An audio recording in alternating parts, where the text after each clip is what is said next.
they'll then desecrate any memorials to him. So Turning Point HQ erected a memorial for Charlie Kirk. A man has been arrested now for vandalizing it. A young man, I believe, from what I've read, he's a 19-year-old, if I'm not mistaken, but I can't find much about him, his name or anything like that. I've seen it in passing.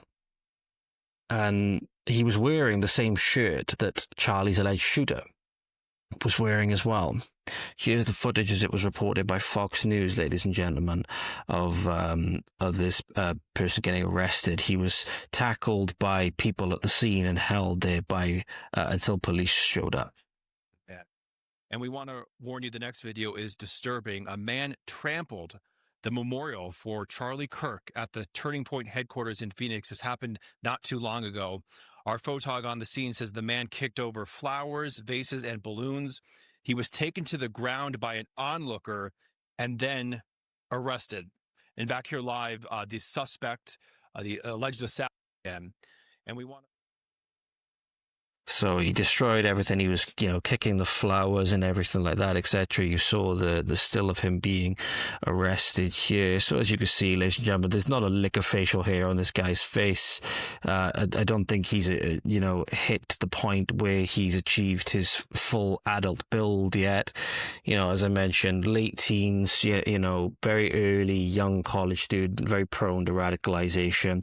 But this goes beyond the pale then. This goes beyond the pale because the supposed threat is dead. The supposed threat, if you will, is dead.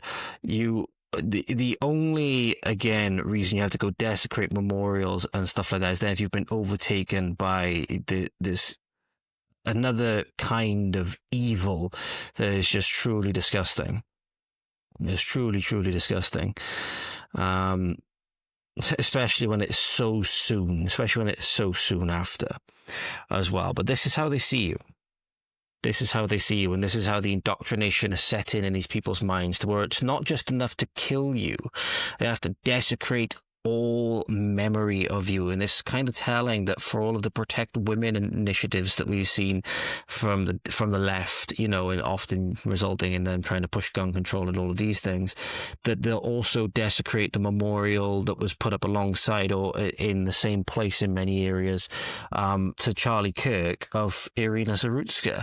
In one of the memorials, I believe it was in Belgium, there were photos of Irina Zarutska and Charlie Kirk put up next to each other. Obviously, one of Charlie Kirk's last posts on X was to do with the murder of Irina Zarutska, and in his opinion, why it was necessary to politicize it, purely because this disgusting animal had been let out 14 times before. And they destroyed both of them.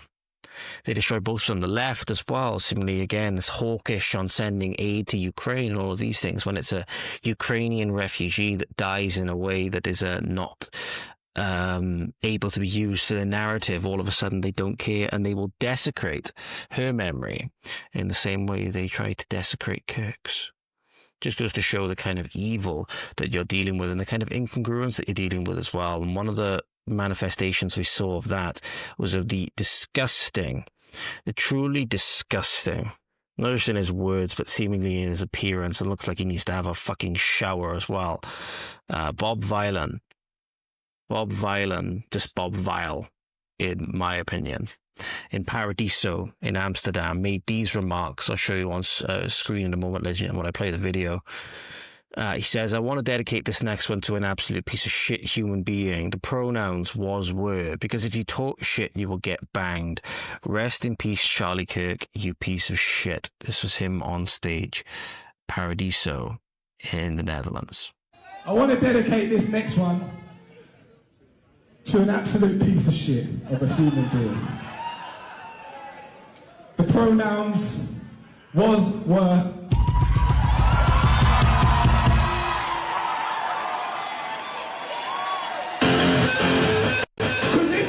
shit, you will get banned! Rest in peace, Charlie Kirk, you piece of shit! So it just goes to show how morally disgusting and soulless these people are. By the way, it sounds like he said rest in peace. He did not. He said rest in piss. That's what he said. Now, he received a lot of backlash from this, ladies and gentlemen, to the extent where one of the venues that he was supposed to be playing today, this duo was supposed to be playing a venue today, September 16th, has cancelled his gig, and in my opinion, rightfully so. Remember, think back to that Elon Musk, think back to that Elon Musk graphic again, ladies and gentlemen. We've seen here, for example, it's come from the education system with the college students that Charlie was going into and having these conversations with. We've seen, and as we will in a moment, more about how the news has covered it. And again, now we're seeing the influence of cultural figures like Bob Vylan, video game developers as well. Bethesda is in hot water at the moment because some of their employees were celebrating the death of Charlie Kirk publicly on social media. And then apparently in the trailer or gameplay footage of one of the new games they're supposedly developing, they put in a reference to when you're petting a cat, you don't care for those little fascists, do you? Again, not even... Kirk's body's not even in the ground yet. Kirk's body's not even in the ground yet. And this is how these people are responding, because they're trying to drum up any reason to kill any conservative simply for their political opinions. Conservative, nationalist, again, I use them quite interchangeably for the most part. He tried to come out then, as you'll see in this video now, where, again, he gloriously community noted. This is why, again, when you see these things, ladies and gentlemen, when people tell you who they are, believe them. And when they come out and try to feign ignorance or apologize or whatever it is afterwards, or try and say lessons will be learned, you should give them the exact treatment that they would have given the people had the shoe been on the other foot.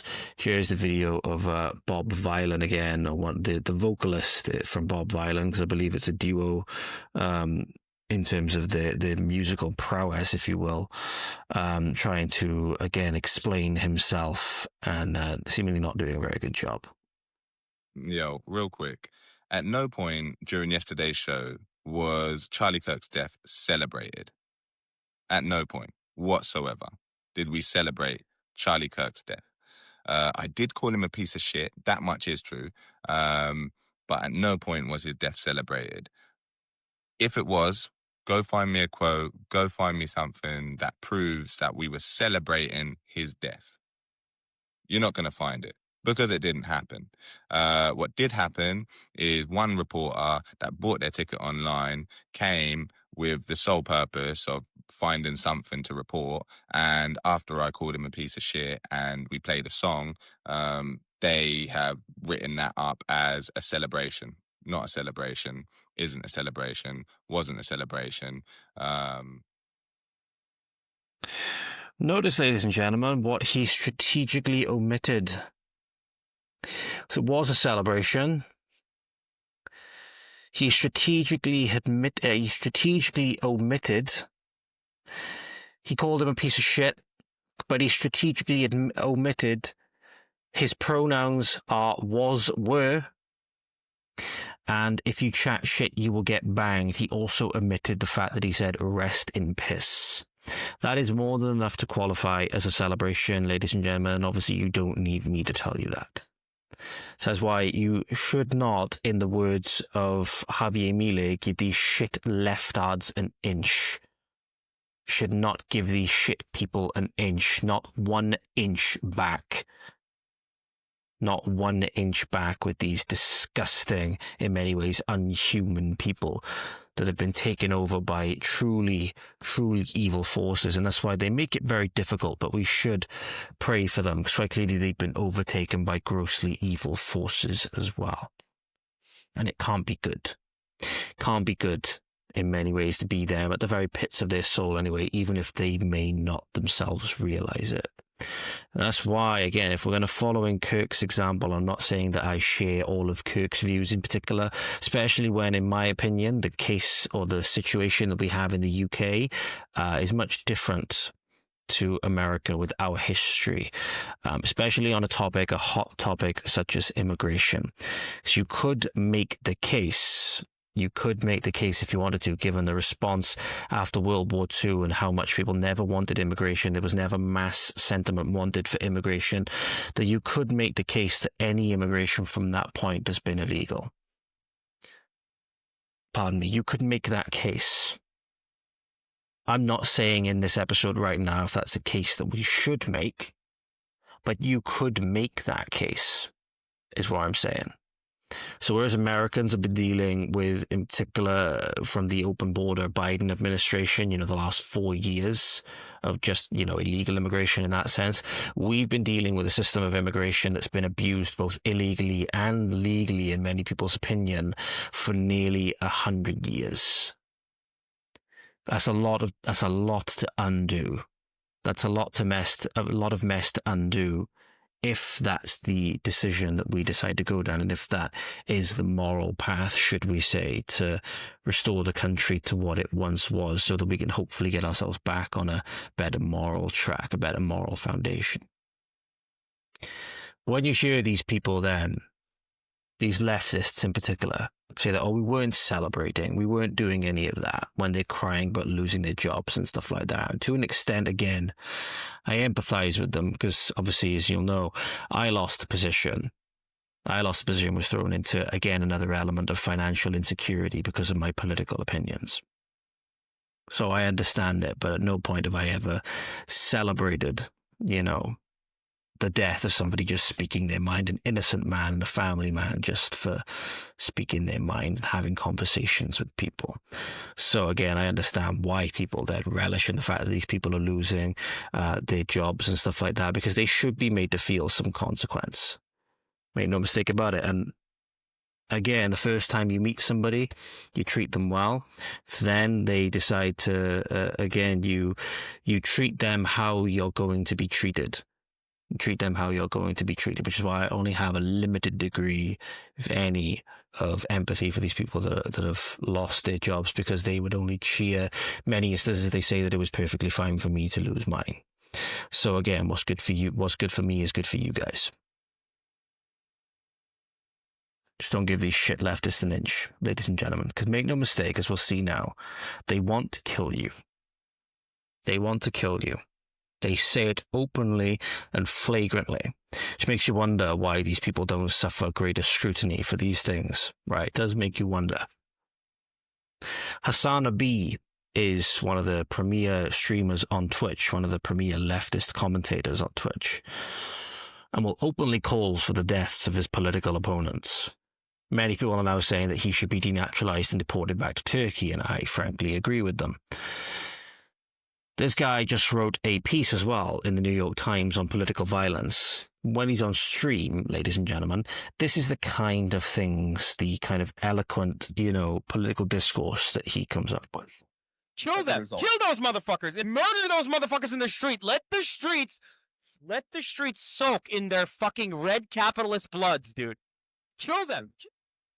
Kill them. Kill those motherfuckers. Let the streets soak red. Let the streets soak in the red capitalist blood. That is.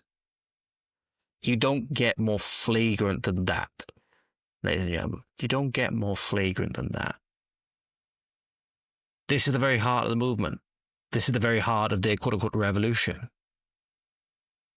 They still think they're fighting the system, if you will, when arguably in all of our countries, this system is more entrenched than it ever has been.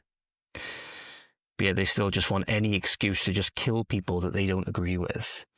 Hassan is particularly unhinged if you look at some of the things he said in the past, ladies and gentlemen, as well, where he said that America deserved 9/11. This is the video of that for you, ladies and gentlemen. This guy has the understanding of foreign policy of like a 12-year-old. What the fuck is wrong with this dude? Didn't he go to war and like literally lose his eye because some mujahideen, a brave fucking soldier, his eye hole with their dick? Isn't that how he lost his fucking dumbass eye? Because he got his fucking eye hole? America deserved 9/11, dude. I'm saying it. So there it was, right at the end of that clip. You heard it. America deserved 9/11. Those 3,000 or so innocent civilians, fathers, mothers, brothers, nieces, nephews, the firemen, were just had to deal with the cold that day. Everybody who lost their lives for whatever reason, you can go on about foreign policy and all the rest of it, but those innocent people, they deserve to lose their lives, some of the most horrific fashion possible, as they were hurtling towards their death at terminal velocity, having made the decision that it would be better to go out being a little splat, a little puddle on the ground, than burn to death in the fires that prevented your escape. Knowing that they were never going to see their sons, their daughters, fathers and mothers ever again. Some with no ability to even call them to say goodbye.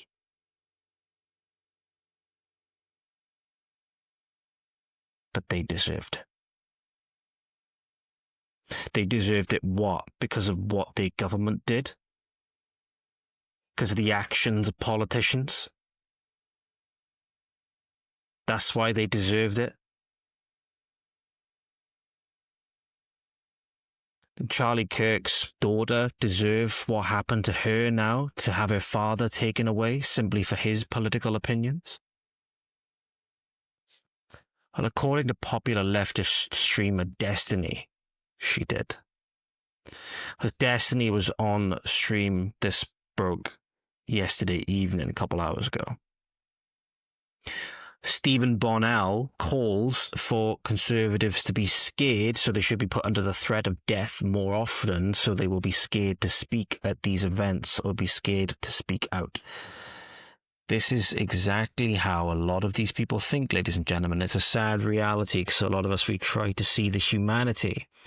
We try to see humanity on all sides, and we try to hope that humanity will win out in the end.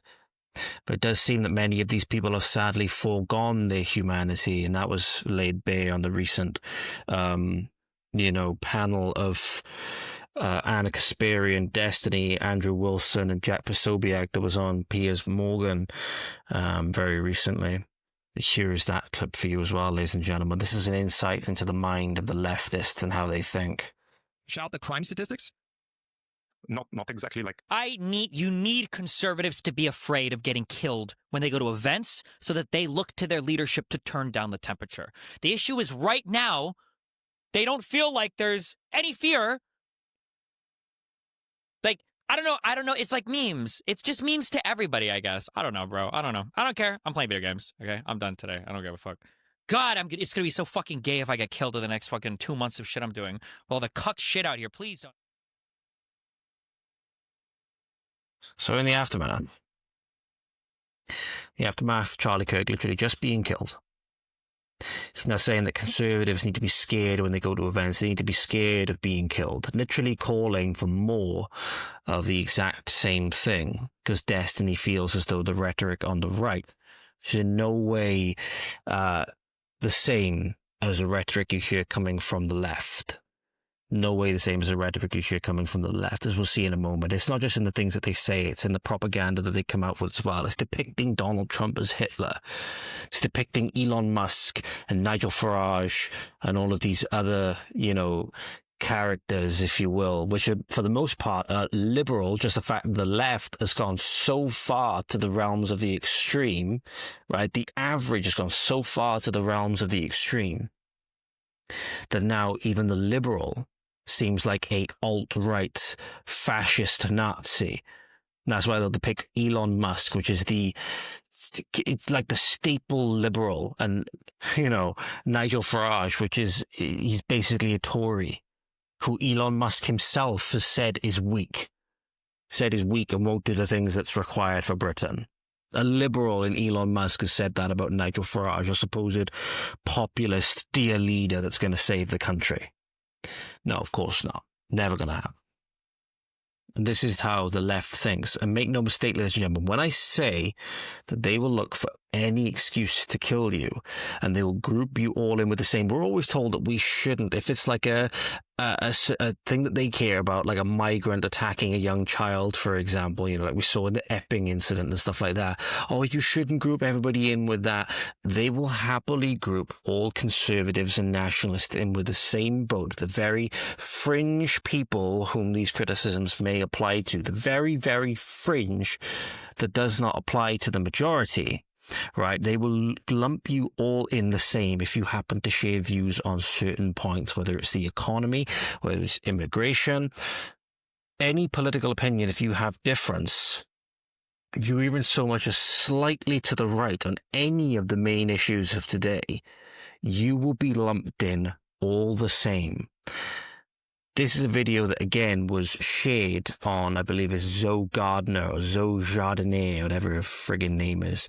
Again, now saying that we're going to set up something called the British Defence League as a measure of fascism coming to the UK. American fascism is coming to the UK, and it's going to manifest in the form of this militarized Einsatzgruppen, BDL, if you will, not to be confused with BBL, the British Defence League, if you will. This is from a Stop Trump video by Zoe Gardner, who comes from the, again, same Soros-backed schools of journalism, if you will. She's one of these immigration experts that always says, no, we need to just keep the border wide open because all of this is fine. The house is burning down and people are running it over and we're being colonized, but that doesn't matter because I need to simply feel good about myself, despite the fact that I am absolutely destroying the country, and not to mention putting the lives of many innocent people in jeopardy simply because they disagree with you on things like immigration.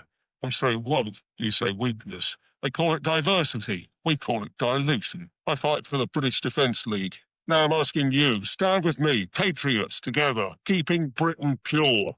We can see where all of this is taking us. We are already on that road. We have racism off the leash up and down our country. Hate preachers driving... Notice as well, she conveniently showed the guy from Southport as well, or Sunderland, the Sunderland riots, which happened in the aftermath of Southport, with the guy with the swastika tattoo on his back. Notice they'll take one of these instances from these unrests and try to smear everybody with it, despite the fact that they would say it's unethical to do the same to them. These are the kinds of people that you're dealing with, ladies and gentlemen, if you reside on this side of politics and if you care about where the country's going. These people don't fight fair. These people don't fight fair. They will exploit every single thing that they can. They will use every misdirect. They will use every bit of trickery. They will use every bit of gaslighting. They will use every bit of preying on your empathy, which if you're a Christian, that's often quite easy to do because naturally you'll be very caring for people. They will prey on everything that they can.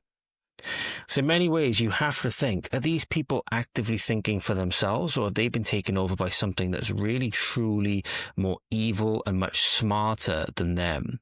If you've seen the movie Nefarious, you'll understand what I'm on about. It's a tremendous movie about a case of demonic possession. It's a heartbreaking movie.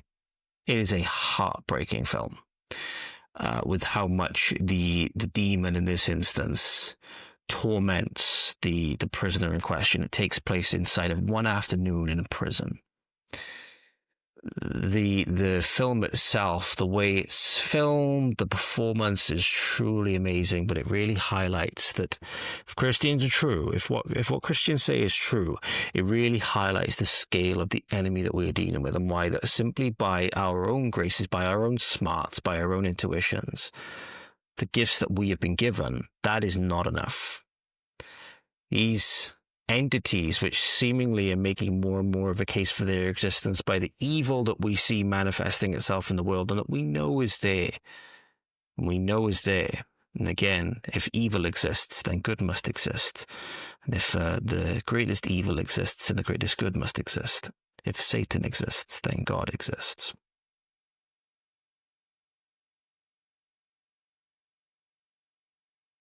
They're much smarter than us. They know us better than we know ourselves. They're things that we can't necessarily perceive just because we want to. they're there nonetheless. They're pulling the strings from the background. They're pulling the strings of some of the most powerful people at the top of all of our countries. To many instances, even if you don't believe in these things, you think it's all a bunch of hocus pocus, nonsense. These very powerful people certainly do. They believe. So you should certainly at least understand how much their beliefs will impact you, because you're being labeled as it all the same. You have to wonder again, is this again just purely the work of human creation, or are they getting the inspiration from this, from truly demonic forces? You have to wonder. You have to wonder. But make no mistake, ladies and gentlemen, they're not just talking about, the alt-right, if you will. They're not just talking about the actual Nazis and fascists and all of these people. No, they're talking about you, just a regular conservative. Anybody, like in Mao's China, like in communist Russia, anybody who is not an apparatchik, who is not a loyal servant of the regime is going to get branded with a black identity. I don't mean that as in black culture or black as in race, okay? If you know anything about Mao's Cultural Revolution, you'll understand that he split people into two identities, right? Good people were given a red identity, such as communist or red, guard, revolutionary, whatever it is. Bad people were given a black identity. It could be businessmen, could be whatever else, any kind of bourgeois, because a lot of this was built around class, right? Any kind of bourgeois identity, any person who owned a business, politician, teacher, etc. You will get labeled as a black identity if you are anything less than the most woke communist, servant, if you will, slave to the regime. And that's why, again, it's not a good relationship. Even the people that are above you want to enslave you just as much as they want to convince you to enslave your fellow peers. It's not because they love you or anything like that. It's because they see you for your political utility.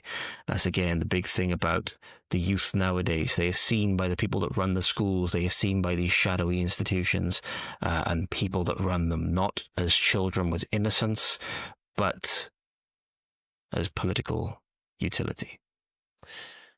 And this is manifest in this clip where this is truly disturbing about how this has already been internalized in the minds of these children. These children are not even in their teens yet. You're about to see in a moment two young girls. And it's recorded in the home where, again, you have to wonder where the father is in this clip. From more information I've seen, apparently, that I don't know who the father is, but this is just another regular home. Makes you wonder about the kind of person that's at the head of this family, right? And who he's listening to or who she's listening to. This is a video recorded presumably by these young girls' mother. And the young girl's mother is asking them, "I've got the best news. What is it?" And the girl's instant response was to go, "Donald Trump has been killed." That should tell you a lot about how these people are raising their children, about how it's not just the school system either, but how much of the school system is wage war on the parents. The parents, by not being upright and virtuous individuals, have led their kids down this path to damnation. That's why we need to be the ones that buck that trend, ladies and gentlemen. Especially if you're a young person like me that is thinking about bringing kids into the future very, very soon. We need to be the ones to be different. Here's that video, ladies and gentlemen. If this doesn't break your heart, if this doesn't, make you angry, I think you need to have a serious look in the mirror. Beth, I have the best news ever. Donald Trump died? Second best news. The vice president died? Okay, third best news. Elon Musk died? Okay, no. Nobody died. My best friend's getting married. Which one is it? Taylor Swift! Taylor Swift and Travis Kelce got engaged! Back. I have the best news ever.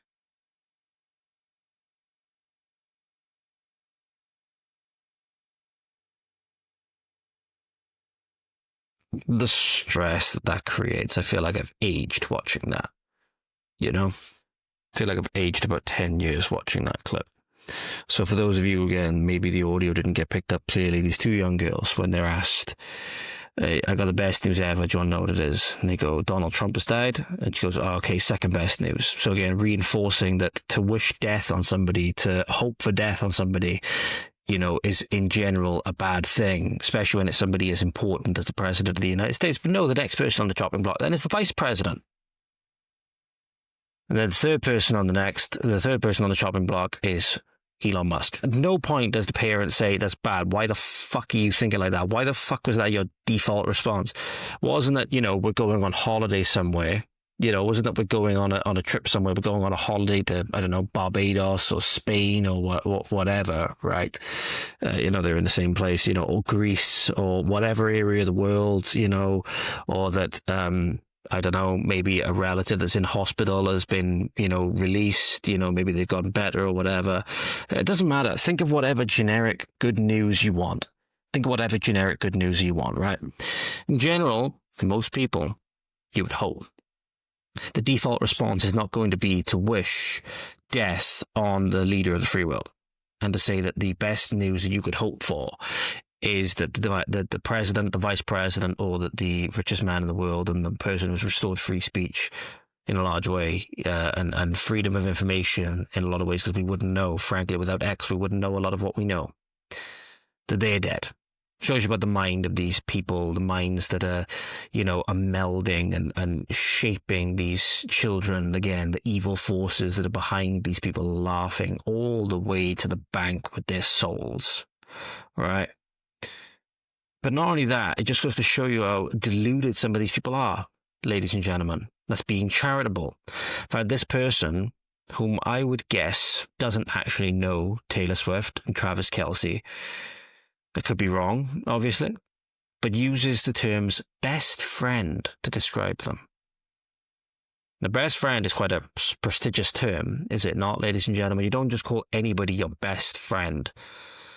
This goes to show, sadly, seemingly, how little in terms of a social network this person has, to the point where, and again, I know this is kind of rich, you know, sitting with me saying that Charlie Kirk was like a big brother figure to me, right, earlier on in this episode. But again, I did not regard Charlie Kirk as my literal big brother or best friend because I'm not delusional.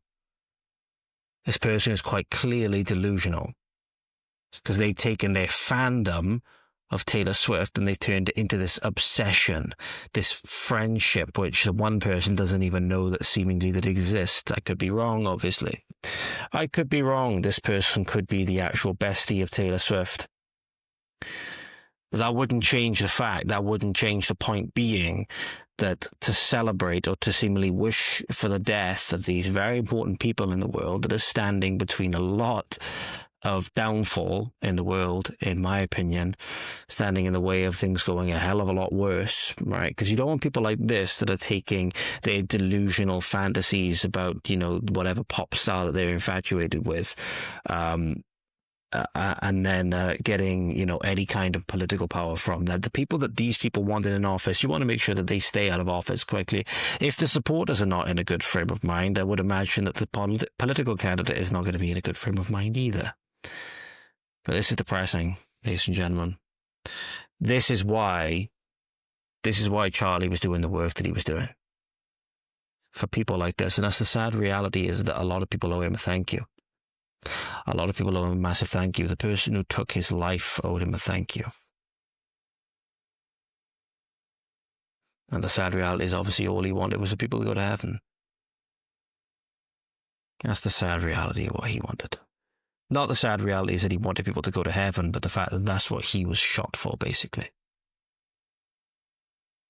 That's what these evil forces took him down for. And if you think that this is just fringe, ladies and gentlemen, that, oh, okay, this is just a couple of, oh, come on, George, this is just a couple of people that are like, you know, in the, you know, they don't really have any political power or anything like that. They're not in any important positions. Well, they are, ladies and gentlemen. You would have heard before by now that the guys at TMZ were caught on a hot camera or hot mic celebrating the death of Charlie Kirk, and they tried to play it off as though they were watching a car chase and that's what they were cheering. TMZ, the network that was prolific or that was made its reputation for catching celebrities in lies, were caught in their own lies, and people knew it. Because although the staff were indeed watching a car chase, at the time of the cheers happened, it just so happened to also be the time that the news anchor, the voice on that car chase video that was reporting the events, reported the event that Charlie Kirk had passed away. And that was the exact moment that these people started cheering. And people even went and done a bunch of timestamp analysis based on the videos and the timing in the studio and all of it. It lines up perfectly. You know, these people were indeed watching car chase footage, right, on their monitor or whatever. They started cheering, not when anything interesting happened in the car chase, but when Charlie Kirk's death was announced. They were caught on their own microphones and they were caught on their own cameras. Well, I don't think they were caught on their own cameras. They were caught on their own microphones. The media is complicit. Even those within the Federal Emergency Management Agency, or FEMA, are complicit. So you have Sean Kelly, who I believe has since been removed from FEMA, who was caught on video on September 10th, I believe this was, literally the day that he passed. It was posted on September the 13th, but apparently this interview would have taken place, with this undercover journalist, would have taken place not even a few hours after the assassination. He called him a lunatic. He said he kind of deserves it, and a ton of agency staff were laughing, and news showed not a ton of empathy. These people are everywhere. Ladies and gentlemen, these people who will celebrate your death and say all these heinous things about you, which may be true, may not be true, they're everywhere. Have you spoken to anybody about the great Charlie Kirk assassination? It's also like, it's tough not to laugh at this stuff. You know what I mean? Like, he's a lunatic and like awful and kind of deserves it in his own way. So how does FEMA feel about Charlie Kirk getting shot? Everybody's kind of laugh. I don't know. The people that are in charge of this place are like dips. Now, Fox News reported that FEMA has put an official on leave from their department who stated online that Charlie Kirk was a racist, homophobic misogynist. Now, O'Keefe Media has a new expose on another FEMA official, and what he says about Charlie Kirk shocks the conscience. I mean, listen, Charlie Kirk getting shot is crazy. Did you know who that was beforehand? The Charlie Kirk guy? Yeah, he's a nut. He's awful. On the night of Charlie Kirk's death, one of our journalists met with a section chief within FEMA named Sean C. Kelly for dinner in D.C. Sean Kelly works in USERA. There's a lot of acronyms in the federal government. That's the...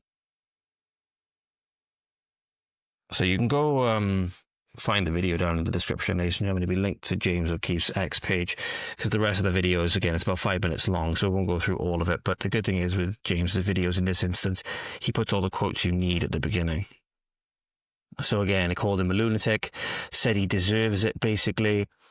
Agency staff were laughing at the news, and they showed not a ton of empathy.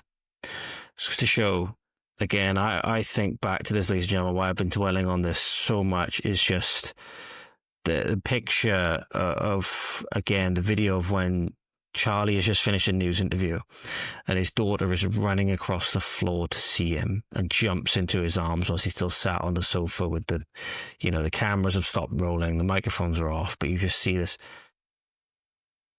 It's a moment that you can't explain. I can't even begin to explain because I don't have kids myself, but putting myself in that environment, the happiness, the love, the joy you feel in that moment. Just imagining being at home with your daughter later on that night and watching TV together. She's on your lap, or you're reading a book together. You're reading a bedtime story or whatever, and that's all been taken away. And these people were laughing. Evil exists, ladies and gentlemen. Evil exists. It's encapsulated perfectly in this video, which I'm going to show you this still. If you're watching this video late at night, ladies and gentlemen, viewer discretion is advised for this next bit, because this is, I'm looking at this face, looking at this person's face at this moment. It is honestly like the female Big Brother, and this is giving me absolute nightmare vibes right now. I'm going to pull this up on screen for you. This is the still from the video. Just look into this person's eyes. This is a gender-affirming, quote-unquote, gender-affirming care surgeon, if you will, based in Miami, but she is an Irish lady. Just look into her eyes. You see nothing. It's like looking at glass fucking, you know, balls, if you will. Again, I brought myself back on screen to hopefully make things a little bit better, but I'm aware that my face isn't exactly much better to look at the moment. This is horrifying. This is absolutely horrifying. Now check out, ladies and gentlemen, what she said, what she is in this video for, what I wanted to show you this for. Good morning. Today's mission, Titus Deletus. Okay, so I just realized my microphone wasn't on when I said all that. So, biggest thing I wanted to go over, ladies and gentlemen, is they think this is funny. They think the lopping off of a, you know, teenage girl's breast in the same way that they think the tearing apart and dismemberment of a young baby in the womb is funny, where they'll say fetus deletus, titus deletus, if you will. Think permanently altering and damaging a growing person, a growing girl's body, in this instance, is funny and humane. This just goes to show, ladies and gentlemen, how deeply ingrained evil is. And I just want to bring this up one more time, ladies and gentlemen, that how much, when you see how feminism in particular as an ideology is rooted within this mythical fighting of this patriarchal infrastructure, if you will. And it's a manifestation of good versus evil. It's a manifestation of the fight against, in these people's views, God's divine order, God's divine appointed order. That's where a lot of the feminist ideologies started off in, you know, either pagan or Wiccan, so like witchcraft, etc. And it's only gotten worse and developed all the way since then, to the point now where, again, 30% of my generation is missing across the world. 800 to 900 million people that should be here but aren't, because they were systematically torn apart and destroyed in the womb. So again, when you look at this now, and how, again, these ideologies stemming from, again, Satanism, you know, leftism and all of these other terms that we use is just all manner of getting at the same thing, which is basically a rejection of Christianity and adoption of Satanism. Look into these eyes one more time. Let that image burn in your brain. Another image to burn in your brain. This smirk, this shit-eating, side-eye grinning smirk, where again they think it is funny. It's time for us to stop laughing and stop tolerating, ladies and gentlemen. Because again, they will do this to people who are extremely moderate people. There's a couple more examples I want to go over now. I mentioned earlier that Bethesda, the video game studio, were also poking jabs at this. Now, I don't know what game this is, and Bethesda have tried to delete the post and cover for their tracks on this, but again, the internet is forever. So they captioned this video, Good Kitty. Now, it's from a video game of some kind. I'm not sure which one it is. It appears to be a new one that's coming out. This appears to be some kind of gameplay trailer.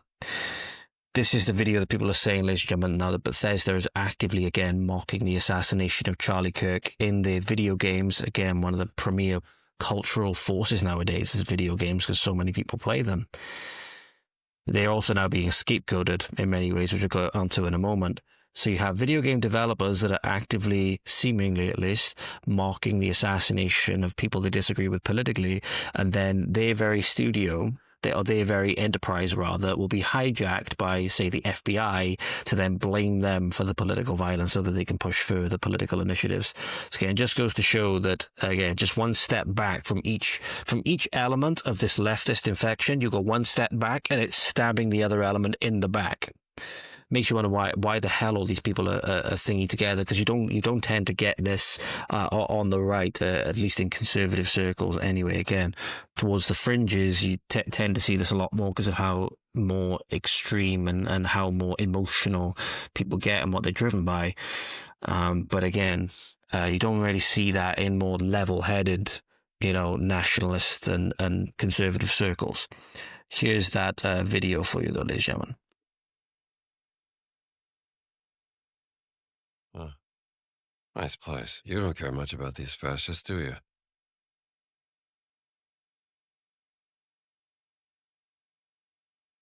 So it's from a first-person perspective, ladies and gentlemen, so you're seeing it through the eyes of the character. And I know nothing about this game, no idea what it is. Bethesda, as I said, have deleted the post where this was from. So again, no, I'm just reading the post one more time. It doesn't care. It doesn't say what video game this is from. But again, this is where it'll be subtle jabs like this.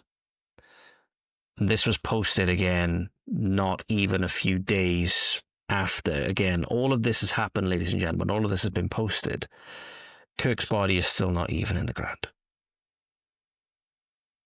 Kirk's body is still not even in the ground. But just with the show again, it's just fueling this fire that wants to put a target on your back for your death, ladies and gentlemen. That's what I'm trying to illustrate here, because it's true. And again, they'll do it. They'll move goalposts however they can. So I mentioned before, ladies and gentlemen, now this is a distraction tactic. So you have this unhinged looking, at the very least, supposed former FBI agent saying that video games can desensitize people to the point where they don't even see the other people in the real world. They're not even human beings. They're simply avatars. So again, now they're trying to distract.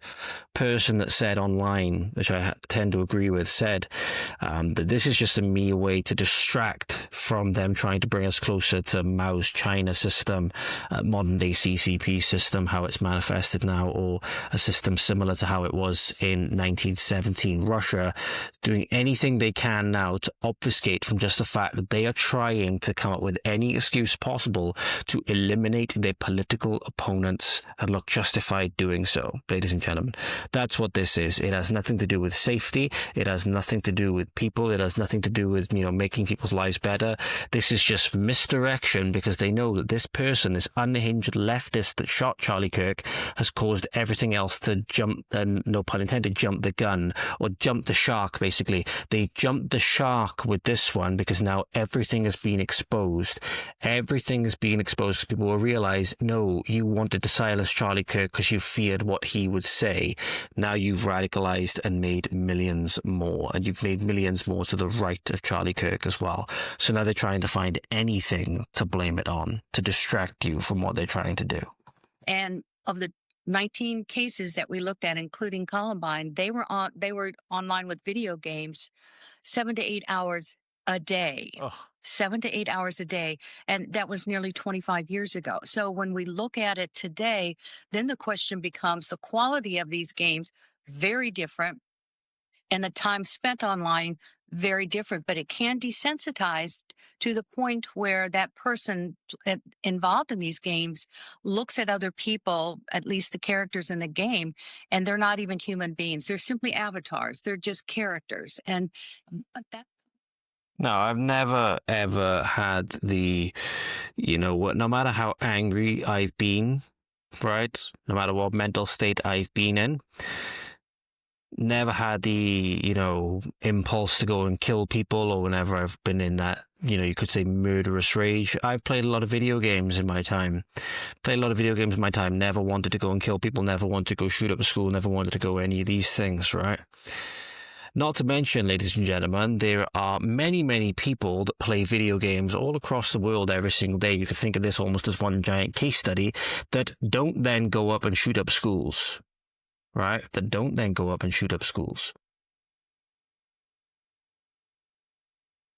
So what do you have to say to those people? Maybe there's something else that's specific to the individual that's more powerful than, say, the video games.